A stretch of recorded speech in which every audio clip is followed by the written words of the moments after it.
नमस्कार, मैं हूं आपके साथ अंकिता पाल। बुलेटिन की शुरुआत करते हैं। खबर गौतम बुद्ध नगर से है, जहां पर आपको बताते चले कि पुलिस रास्ते दिल्ली से आने वाले रास्ते पर चेकिंग कर रहे थे और चेकिंग के दौरान पुलिस ने बाइक सवार को रोकने की कोशिश की। तभी बाइक सवार गंदे नाले की ओर भागने लगा। भागने के चक्कर में बाइक सवार गिर गया और पुलिस से गिरता देखकर आपको बताते चले कि बाइक सवार ने पुलिस पर फायरिंग कर दी और मुठभेड़ के दौरान बदमाश घायल हो गया है। पुलिस ने बदमाश को कब्जे में लेकर उससे एक तमंचा, 315 बोर और एक साथ ही एक खोखा कारतूस और दिल्ली से चोरी की गई बाइक भी बरामद की है। घायल को इलाज के लिए अस्पताल में भर्ती कराया गया। पुलिस पूरे मामले की जांच में जुटी हुई है।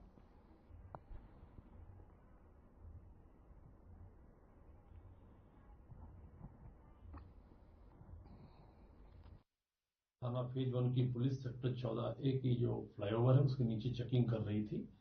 वहीं पर दिल्ली की तरफ से आता हुआ एक मोटरसाइकिल पर संदिग्ध लड़का दिखाई दिया। इसको रोकने का प्रयास किया गया, वो रुका नहीं और गंदे नाले की तरफ मुड़ करके पुलिस पार्टी पर फायर किया।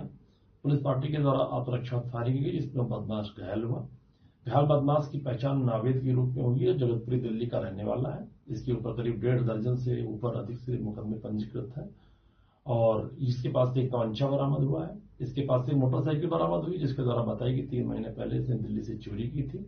घायल को उपचार भिजवा दिया गया है। आवश्यक वैधानिक कार्रवाई की जा रही है।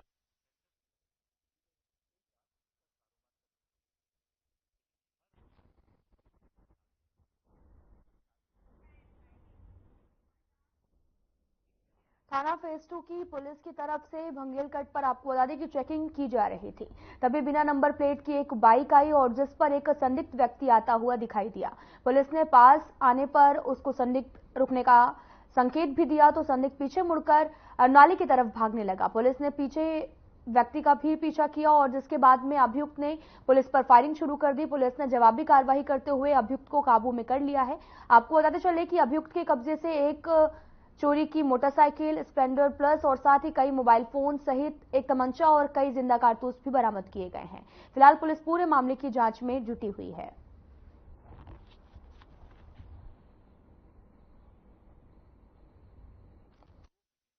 पुलिस आयुक्त महोदय गौतम बुद्ध नगर के निर्देशानुसार जनपद में वांछित अपराधियों के विरुद्ध चलाए जा रहे अभियान के अंतर्गत आज दिनांक 17 मार्च को मंगेल कट के पास फेज 2 थाना पुलिस टीम के द्वारा चेकिंग की जा रही थी। उसी दौरान एक संदिग्ध व्यक्ति बाइक से आता हुआ दिखाई दिया।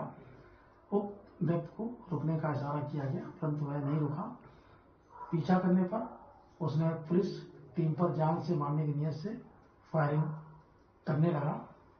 पुलिस टीम द्वारा आत्मरक्षा जवाबी फायरिंग की गई, जिसमें उसके पैर में गोली लगी, जिसको उपचार हेतु नजदीकी हॉस्पिटल भेजा गया। पूछताछ के दौरान उसने अपना नाम आदित्य खारी निवासी जनपद सहारनपुर बताया। उसके विरुद्ध लंबा आपराधिक इतिहास है। अभी तक 6 पूर्व में 10 मुकदमों के बारे में जानकारी हुई है। अभियुक्त के पास से एक चोरी की मोटरसाइकिल, 2 लुटे हुए मोबाइल, एक अवैध तमंचा, 315 बोर और कार्टेज प्राप्त हुआ है। अन्य विवेचनात्मक कार्रवाई प्रचलित है। तो सीधा आपको लेकर चलते हैं तमिलनाडु, जहां पर सेलम में सार्वजनिक रैली का आयोजन किया गया। प्रधानमंत्री नरेंद्र मोदी ने रैली को संबोधित किया है।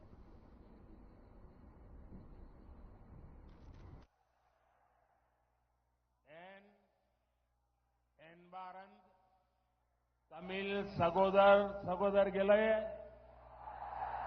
वणक्कम। सबसे पहले मैं इस पवित्र भूमि पर कोट्टई मारियम्मन मंदिर को नमन करता हूं। बीते सप्ताह में मुझे अनेक बार तमिलनाडु आने का सौभाग्य मिला, आप सबके दर्शन करने का सौभाग्य मिला। तमिलनाडु में बीजेपी को मिल रहा ये जन समर्थन पूरा देश देख रहा है, पूरा देश इसकी चर्चा कर रहा है। कल मैं कोयंबटूर में जनता जनार्दन के बीच था। बीजेपी और मोदी को, एनडीए और मोदी को ये जो जन समर्थन मिल रहा है, ये जो आशीर्वाद मिल रहे हैं, इसने डीएम की सरकार की नींद उड़ा दी है, नींद उड़ा दी है। என் அன்பார்ந்த தமிழ் சகோதர சகோதரிகளே, உங்கள் அனைவருக்கும் வணக்கம். முதல்ல இந்த புண்ணிய பூமியில இருக்கிற நம்ம கோட்டை மாரியம்மனை வணங்கி என் உரையை தொடங்குகிறேன். இதுக்கு முன்னாடி நான் பலமுறை தமிழ்நாடு வந்திருக்கிறேன். இந்த நல்ல வாய்ப்பு எனக்கு மீண்டும் இப்ப சேலம் வரும்போது கிடைத்திருக்கிறது. தமிழகத்துல இப்ப பாரதிய ஜனதா கட்சிக்கும் எனக்கும் கிடைத்து வரும் மிகப்பெரிய மக்கள் ஆதரவை நாடே பார்த்து கொண்டிருக்கிறது, இந்திய நாடே பார்த்து கொண்டிருக்கிறது. இதை பற்றித்தான் நாடு முழுவதும் பேச்சாக இருக்கிறது. நேற்றைக்கு நான் கோயம்புத்தூர்ல மக்கள் மத்தியில அவங்க ஜன சமுத்திரத்துல நீந்தி கொண்டே பயணம் செய்தேன். தமிழகத்துல மோடி ஆகிய எனக்கும் பாரதிய ஜனதா கட்சிக்கும் என்டிஏ கூட்டணிக்கும் பாரதிய ஜனதா கட்சிக்கும் கிடைக்கும் ஆதரவை பார்த்து திமுகவின் தூக்கமே தொலைந்து போய்விட்டது. अब तमिलनाडु ये डिसाइड कर चुका है कि 19 अप्रैल को एक एक वोट बीजेपी को जाएगा, एनडीए को जाएगा। अब तमिलनाडु ये डिसाइड कर चुका है, अब की बार 400 पार, अब की बार 400 पार, डेवलप भारत के लिए, 400 पार, डेवलप भारत के लिए, 400 पार, डेवलप तमिलनाडु के लिए, 400 पार, डेवलप तमिलनाडु के लिए, मॉडर्न इंफ्रास्ट्रक्चर के लिए, मॉडर्न इंफ्रास्ट्रक्चर के लिए, थर्ड लार्जेस्ट इकोनॉमी के लिए, थर्ड लार्जेस्ट इकोनॉमी के लिए, 400 पार, आत्मनिर्भर भारत के लिए, आत्मनिर्भर भारत के लिए, 400, फार्मर वेलफेयर के लिए, फार्मर वेलफेयर के लिए, 400 पार, फिशरमैन की समृद्धि के लिए, फिशरमैन की सुरक्षा के लिए, 400 पार, अब की बार इम्मुरई 400 மேல் ஜுனூன் நாங்கோ 400 மேல். நண்பர்களே, தமிழ்நாடு மக்கள் ஒரு முடிவு செஞ்சிட்டாங்க. இந்த முறை ஏப்ரல் 19 அன்று விழுகிற ஒவ்வொரு ஓட்டும் பாரதிய ஜனதா கட்சிக்கும் என்டிஏ கூட்டணி கட்சிக்கும் என்று மக்கள் உறுதியாக முடிவு செய்து விட்டார்கள். தமிழகத்தின் இந்த உறுதியான முடிவினால் ஆட்சியில் மீண்டும் வேண்டும், மோடி வேண்டும் என்ற முடிவு செய்திருப்பதால் வெற்றியின் எண்ணிக்கை 400-ஐ தாண்டும். வளர்ச்சியடைந்த இந்தியாவிற்கு 400-ஐ தாண்ட வேண்டும். வளர்ச்சியடைந்த தமிழகத்தை அடைய 400-ஐ தாண்ட வேண்டும். நவீன உள்கட்டமைப்பிற்கு வெற்றி எண்ணிக்கை 400-ஐ தாண்ட வேண்டும். மூன்றாவது மிகப்பெரிய பொருளாதாரத்தை உருவாக்குவதற்காக 400-ஐ தாண்ட வேண்டும். பாரதம் தன்னிறைவு பெற 400-ஐ தாண்ட வேண்டும். நம்ம பிரதமர் அவர்கள் தமிழ்ல சொன்னாங்க இல்லையா, 400க்கும் மேல. பாரதம் தன்னிறைவு பெற 400க்கும் மேல. விவசாயிகள் பயனடைய 400க்கும் மேல. மீனவர்கள் பாதுகாப்புக்கு 400க்கும் மேல. எல்லாரும் சொல்லுங்க, இம்முறை மீண்டும் 400 வேண்டும்.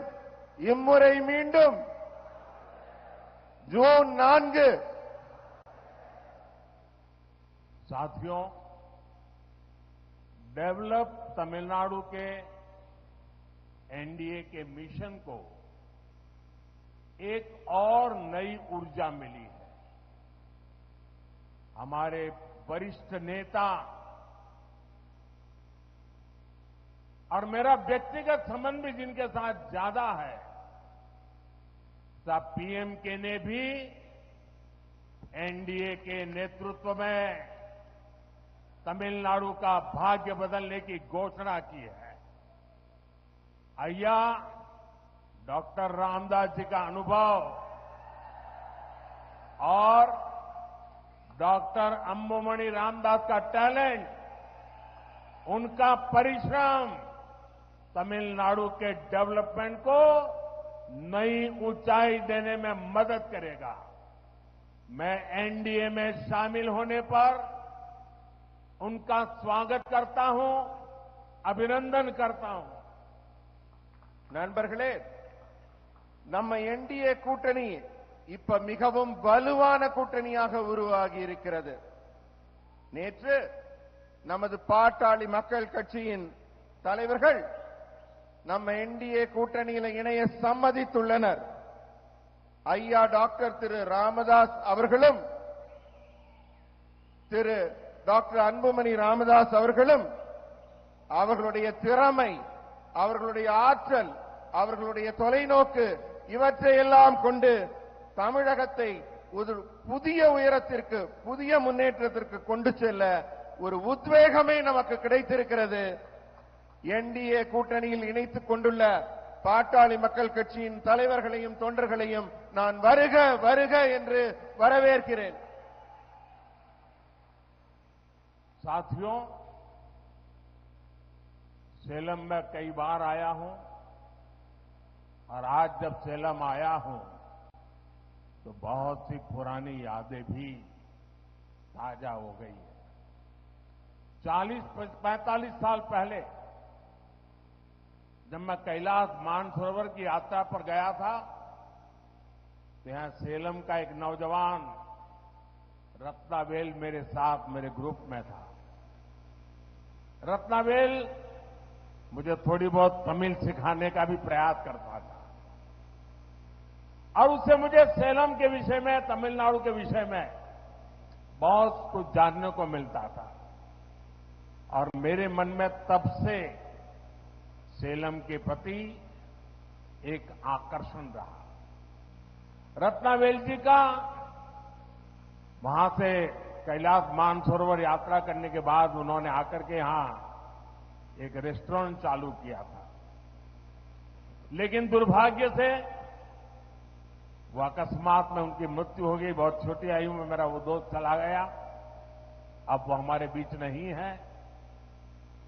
काफी समय पहले उनका हादसे में देहांत हो गया था। நண்பர்களே, நான் பலமுறை சேலத்துக்கு வந்திருக்கேன்.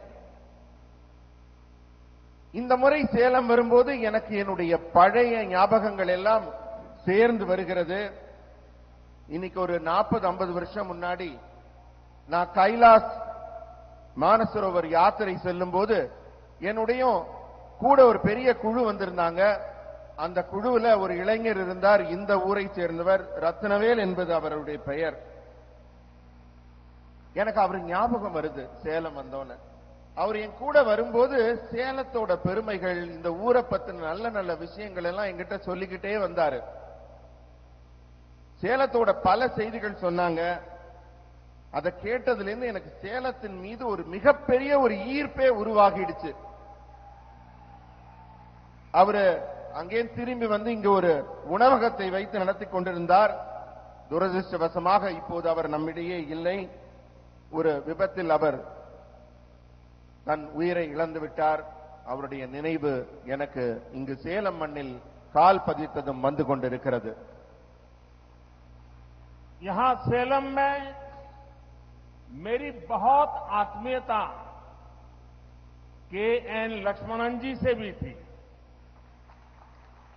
लक्ष्मणन जी ने यहां तमिलनाडु में बीजेपी के विस्तार में बहुत बड़ी भूमिका निभाई थी।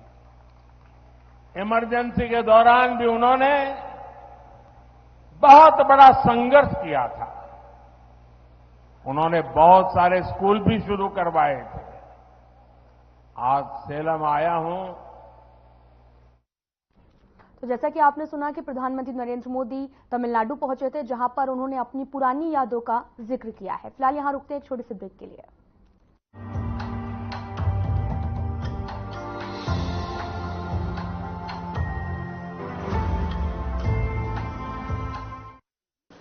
Best channel head Shri Brijmohan Singh, Sadhna news. Best channel head Shri Brijmohan Singh, Sadhna news. ये पीछे बैठे लोगों से मेरी खास तवज्जो मैं उनकी चाहूंगी कि प्लीज आप लोग तालियां जरूर बजाएं प्लीज। यहाँ पे आने वाले सभी लोगों की हौसला अफजाई होती है आपकी तालियों से।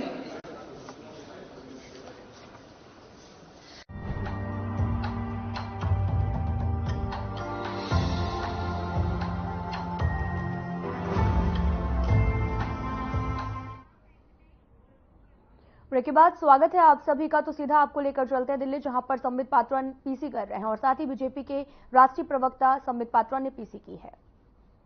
गवर्नेंस महत्वपूर्ण है। तीसरा समन आया था तो बहाना क्या था, मैं विपस्सना करने गया हूं।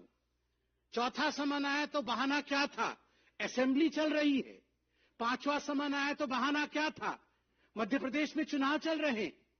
मैं कैसे आ जाऊं जी, मुझे तो भाषण करना है।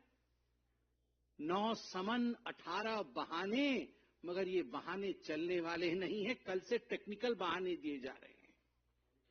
और वो टेक्निकल बहाने क्या है? अरे कोर्ट में तो हम इन समन्स को खारिज कर दिया, कोर्ट में तो हमें बेल मिल गया, फिर किस आधार पर ईडी हमें बुला रही है, फिर किस आधार पर जांच एजेंसी समन भेज रही है। ये जो पहला प्रश्न है, क्या कोर्ट ने इन समन्स को खारिज किया है? जो बार बार आम आदमी पार्टी के सबसे बड़े नेता अरविंद केजरीवाल जो बार बार कह रहे हैं कि ये समन्स इल्लीगल है, आर दे इल्लीगल? क्या ये इल्लीगल है, गैर कानूनी है? चलिए पर्दाफाश किया जाए। यह दस्तावेज है। दस्तावेज क्या कहती है, क्या दस्तावेज है? ये समन्स इल्लीगल है, इन पर रोक लगाया जाए, इस विषय को लेकर अरविंद केजरीवाल जी राउज एवेन्यू के कोर्ट में गए थे। In the court of miss Divya Malhotra, ACMM 01, Rouse Avenue, district courts, new Delhi. ये पहला डिस्प्ले मैं आपके सामने कर रहा हूं। उसमें क्या लिखा गया है? उसमें लिखा गया है, ये 7 फरवरी 2024 का है।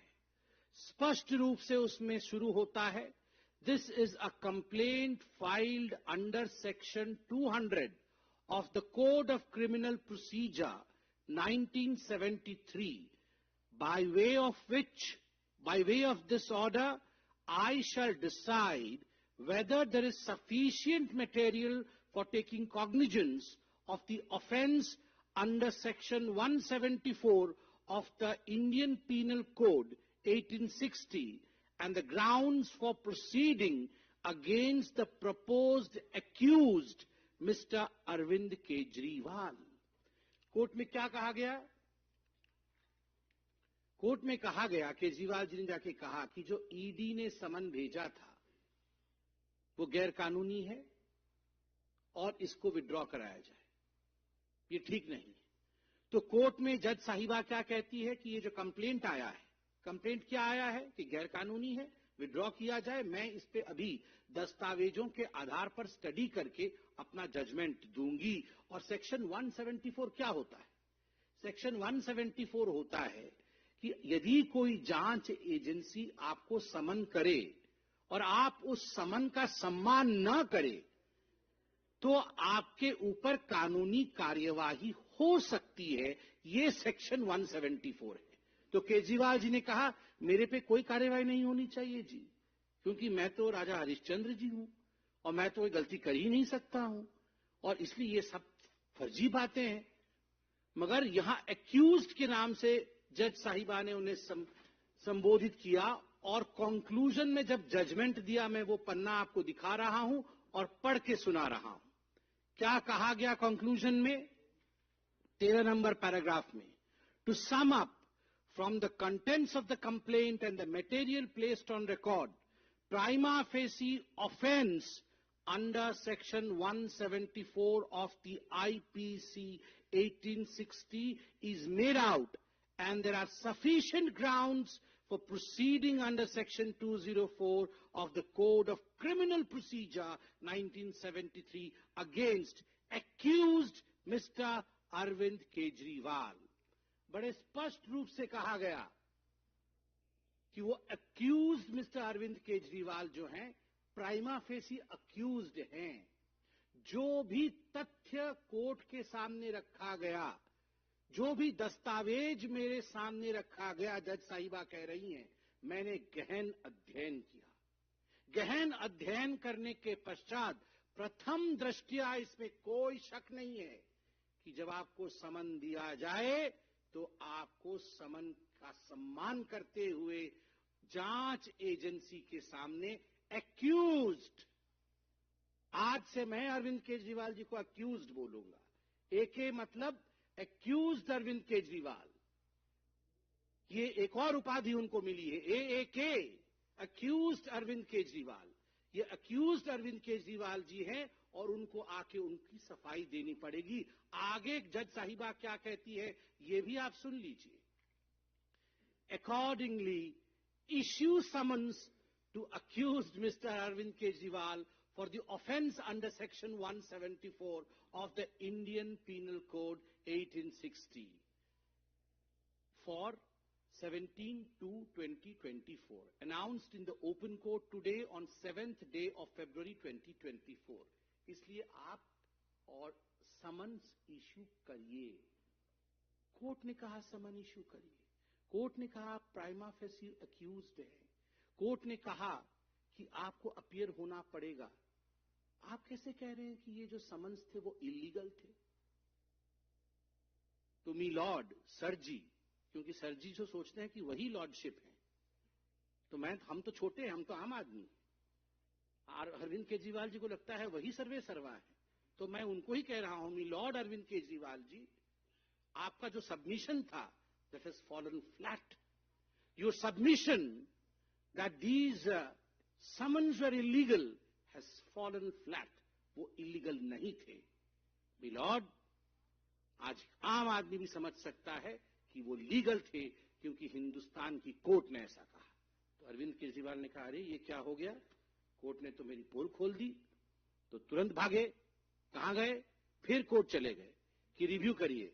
मैं तो बहुत बड़ा सत्यवादी पुरुष हूं, मेरे से बड़ा तो सत्यवादी कोई है नहीं, मैं तो भ्रष्टाचार कर ही नहीं सकता, इसलिए आप इसको रिव्यू कर दीजिए, ये जजमेंट ठीक नहीं है।